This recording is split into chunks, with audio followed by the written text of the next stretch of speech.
It's been said that that silence in the face of evil is evil itself. To not speak against that which is wrong is to enable that which is wrong. To not resist the devil is actually to submit to the devil. Now, in God's plan, God has ordained all authority as recorded in Romans chapter 13:1. In God's plan for civil authority is given the sword that's spoken about in that chapter. But that authority must be used to enact justice as defined by God Himself. And that means, in that section and in Peter, to praise those who do righteously and to punish those who do evil as defined by God. Now, when God's plan is implemented by those in civil authority, the people will rejoice and freedom will prevail. When God's plan is rejected, the people will mourn and slavery and misery will result. Pilate in the New Testament one day will answer to God for permitting the crucifixion of Jesus. But so will the religious leaders of that day.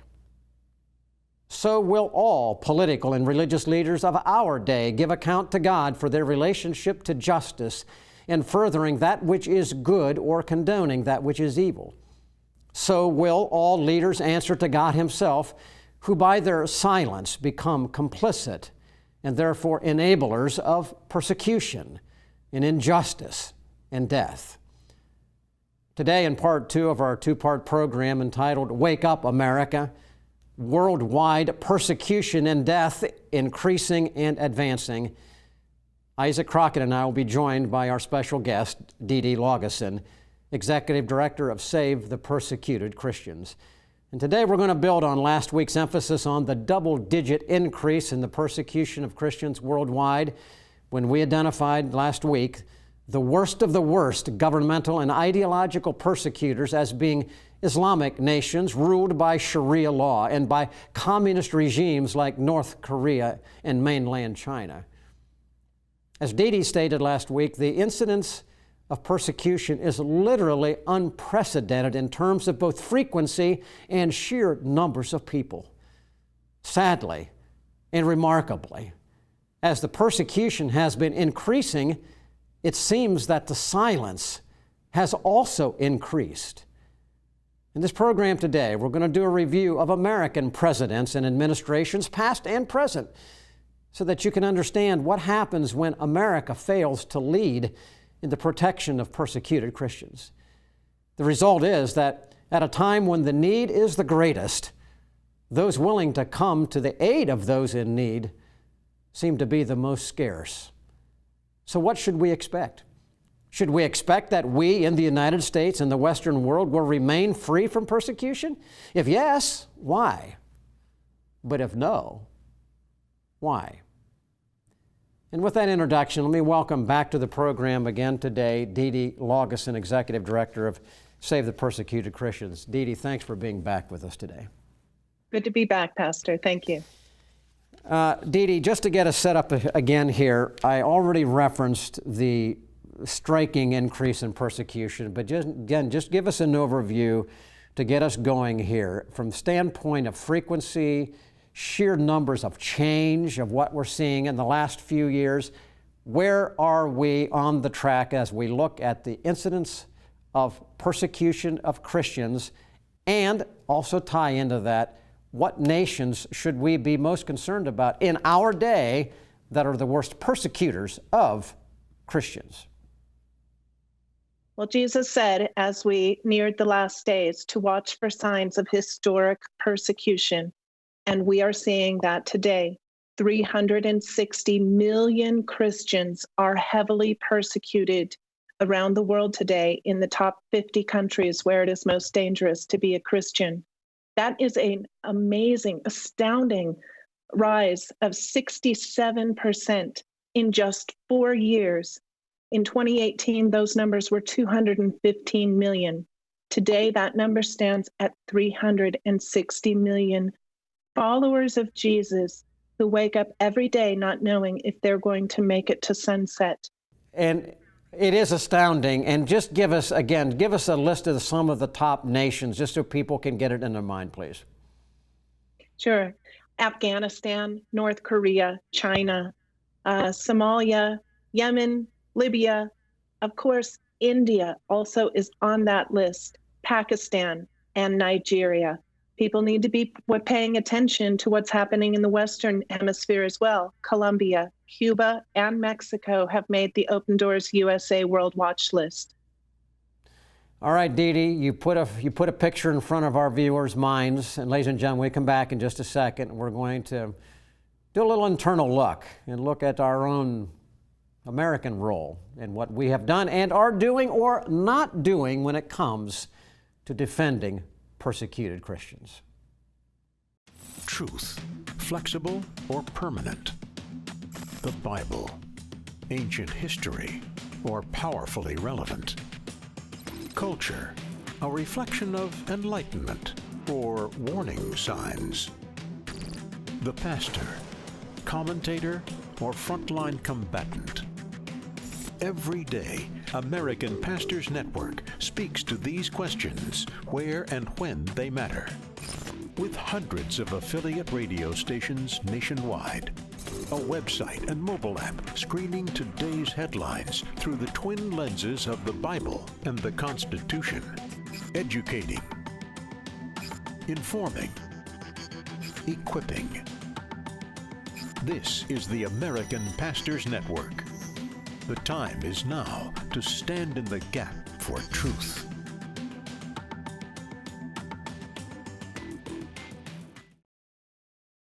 Welcome back to Stand in the Gap. Our program today, Wake Up America. This is part 2 of our emphasis on the persecuted Christians, Save the Persecuted Christians. The executive director from that group is actually with us today, Dede Laugeson. Dede, thanks again for being with us on this part 2 of such an important topic, and we are learning so much from you and from your organization. And I want to look, we've looked last week and even the beginning of this week internationally. We see persecution all over the world, a 67% increase of Christians being horribly mistreated, horribly abused, tortured, violated in unimaginable ways, and tortured even unto death. 67% increase, over 100 million increase from 4 years ago, about the same time that your group really got started and working and combining forces. And so I want to look closer to home now. If we could pick your brain a little bit over the last 20 years, last 2 decades or so, the last 4 presidents of the United States of America. We saw last week that unfortunately the United Nations wasn't doing much to stop the international persecution of Christians, because many of the human rights abusers, the countries that are allowing this to happen, are in the UN, and they're the ones in charge of putting this information out to the world. But our own country has been known to take a stand for freedom. Many turn to America from all over the world to find their true north, so to speak, when it comes to freedom. And so I'd be interested to see what you have seen as you've studied this, how our nation has handled itself, how different presidents, all the way from Bush and Obama to Trump and Biden now, how they have done, how they're doing, what they've done to help stop persecution, or what they've maybe not done that they should have been doing. If you could maybe get into some of that for us now. You bet. So the United States, as we all know, is an exceptional country. We were founded on the belief that our rights come from God, that those rights include the freedom of speech, of religion, and of assembly, and that they protect the pursuit of happiness, of life, liberty, and pursuit of happiness. Unfortunately, in the United States, this right to religious freedom has been seriously suppressed over the last number of administrations. In President Bill Clinton's administration in 1998, the International Religious Freedom Act was passed, which set up the Office of International Religious Freedom at the U.S. State Department, and also mandated the USERF, which is called the U.S. International Religious Freedom Commission. And those commissioners are looking at all over the world the status of religious persecution in the world, and then recommending to the U.S. State Department what countries are countries of particular concern, where religious violence is particularly harsh and supported by the state, and also a special watch list of those where it is getting worse. So that was a great thing. We were able to put sanctions on countries. We were able to withhold aid, all of those things. But this really wasn't implemented and held to, adhered. President Bush was faced with 9/11, as we know, and 9/11, many people went back to their churches, and concern about Islamic extremists around the world grew. But at the same point in time, President Bush was cozying up with Islamist lobbyists here in the United States, including ISNA, the Islamic Society of North America, and CARE, the Council on American Islamic Relations, and others. These groups were taking up the banner of interfaith dialogue and reaching out to American communities across the nation and befriending them, but pushing a very extremist ideology into American churches and communities who were lapping this up. With Obama, you saw the infiltration of these Muslim Brotherhood affiliated groups being infiltrated into our U.S. agencies, into top-level policy-making positions. And you've seen a change in narrative at the U.S. State Department, at USAID, and other important agencies of the United States government. Very appalling, and you saw a lot of subtle changing in policy. It was no longer okay to say Islamic extremists. And so much was just, and everybody who was raising the issue of what was happening with ISIS in the Middle East and happening to Christians, they were named Islamophobics. With Trump, you saw an opening up, a lifting up of religious principles being protected. His administration was accessible, and they put it as a national strategic strategy priority. And then Biden came in and essentially reversed all of that, and we're right back where we were with Obama years. So, Dede, in reality, I'm going to ask you a very direct question then.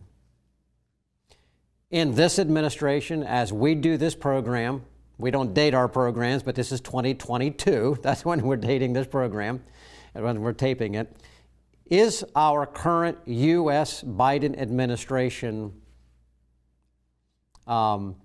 protecting and highlighting the plight of persecuted Christians, or is by the policies of this administration persecuted Christians being enabled? Another, I don't want to make that complicated, but is this administration actually helping to suppress those who are being persecuted for their faith, or are they actually encouraging the persecutors of Christians to persecute even more Christians?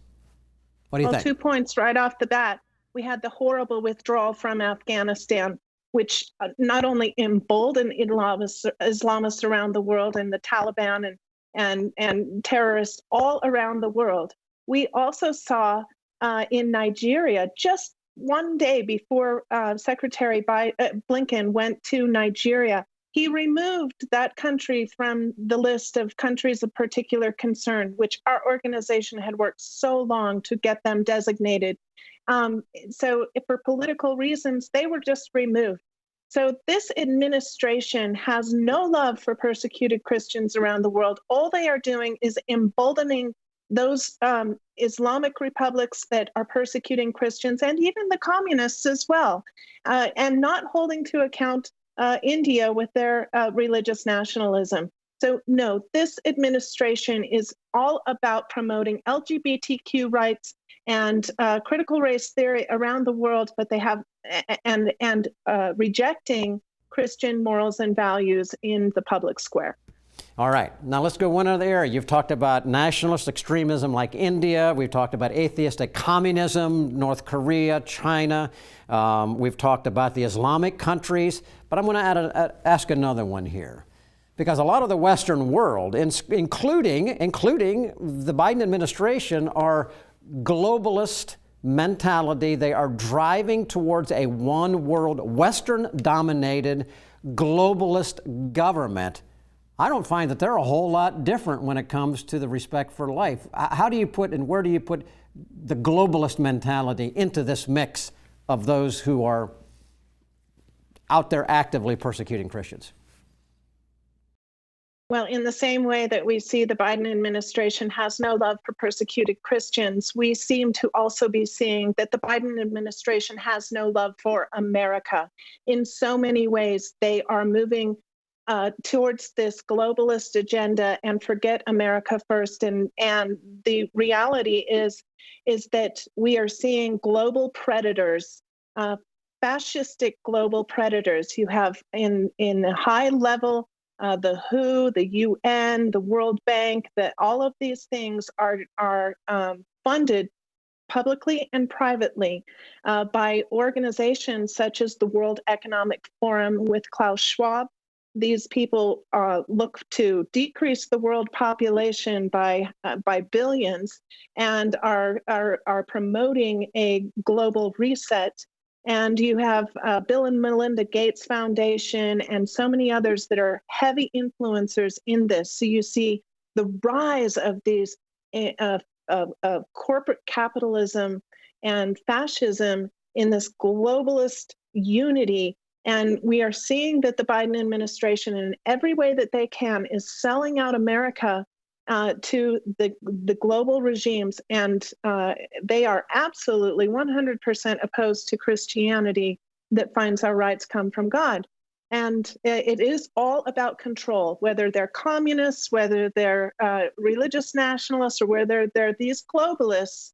The thing is all about control and controlling human populations down to the very nth degree of the details of our life. That's what they're about. It's horrific. Well, Dede, what you're saying is alarming, very alarming, and Sam, I think, rightly, labeled this as "Wake Up America," because we need an alarm to go off. We need that alarm that shakes us and wakes us up. The last 4 years have been atrocious. It's just, again, hard to imagine a 67% increase from where we were in 2018. What do you see going forward? What do you see in the next 4 years? Are you anticipating that it could grow worse? I mean, could we see another 100 million in persecution? What would you imagine, based on your expert opinion, would happen if we don't change this trend? Well, if we don't change these trends, and we are already seeing, and I'm sad to say, we saw it through COVID, that Christians are not only being squeezed, they are being suppressed and marginalized from the public square. And what comes next is the smash. That's the violent persecution. During COVID, we saw churches close. We saw them monitored and surveyed. We saw pastors being arrested. And it just, meanwhile, you saw abortion clinics staying open, liquor stores open, all kinds of anti-Christian businesses were given protection when the churches were not protected, and the right to assemble and the right to one's beliefs were not protected. And then you've seen in the military a purge of those who are not adherents of the critical race theory or gender fluidity, or who opposed mandates on the vaccines. Government agencies are now keeping lists of these who oppose the vaccines, and we are seeing a purge from the military, from the federal employees, and even our healthcare, of those people with Christian values who uphold the beliefs of the Constitution of the United States. And so we are very, very much at risk for this marginalization and suppression turning into an actual heavy, violent persecution of Christians here in America. Dede, that is a very strong message. It is a very true message, ladies and gentlemen. We share these things with you because you're not hearing this on the news. But this is true. Dede, thank you so much for being with us today. I'm going to actually say you've done just a tremendous job of sharing vital information with us. God bless you in what you are doing in your organization. And ladies and gentlemen, stay with us. When I come back, I'm going to go to Isaac, and I'm going to ask Isaac to share from his perspective of now, how do we as believers respond to this kinds of information? What can we do? What does the Bible say we should do? Because there is a response that we should have as believers. And so we'll share that in just a minute. Stand in the Gap is produced and recorded in the studios of Lighthouse TV. Positively different.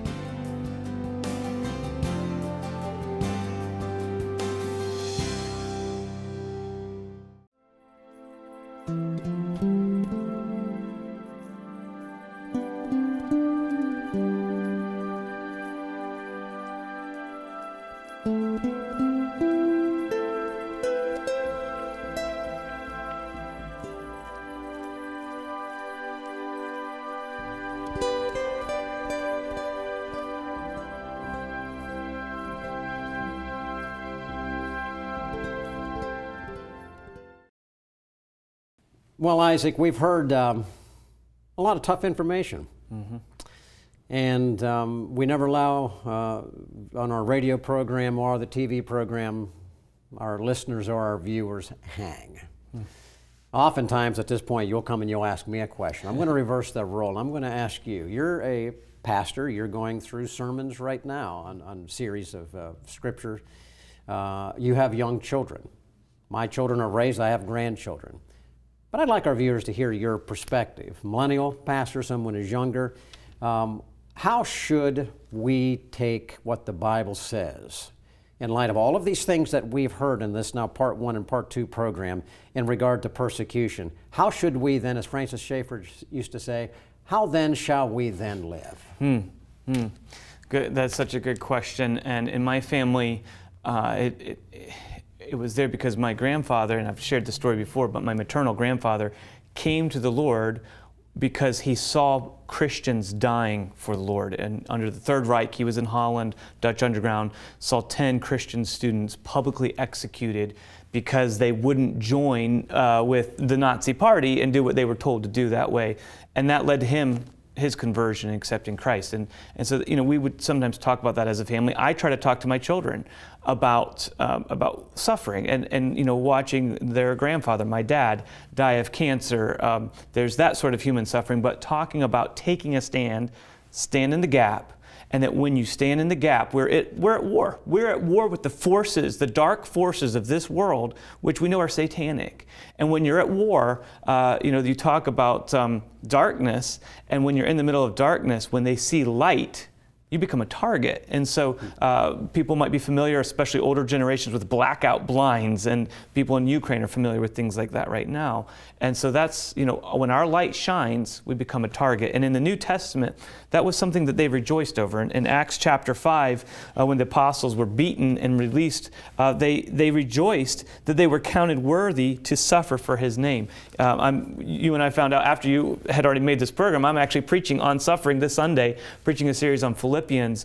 In the end of Philippians chapter 1, Paul is talking about, for me to live is Christ, to die is gain, but then he goes on and talks about let your conversation be worthy, walk worthy of the Lord and of the gospel, and he goes on to say, you should be in one spirit, but he says, unto you it's given on the behalf of Christ, not only to believe on him, but also to suffer for him, for his sake, having the same conflict which you saw in me. And so I'll just wrap it up by saying what I'm going to be preaching on to a congregation this Sunday is that when we face suffering, which we will if we're a light for Christ, we need to work together as a team, as a family, as a church family.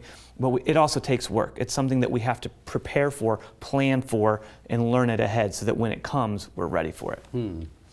Isaac, thank you so much. Ladies and gentlemen, as you've perceived this and watched this program, I know that there's some things that you can do. Prepare, as Isaac said, and understand that when we suffer for Christ's sake, now that's the key, for Christ's sake, that's true Christian persecution. And at that point, we can count it all worthy. Christ said it will happen. So don't be surprised. Prepare, indeed. But for these other believers across the world, let us be aware.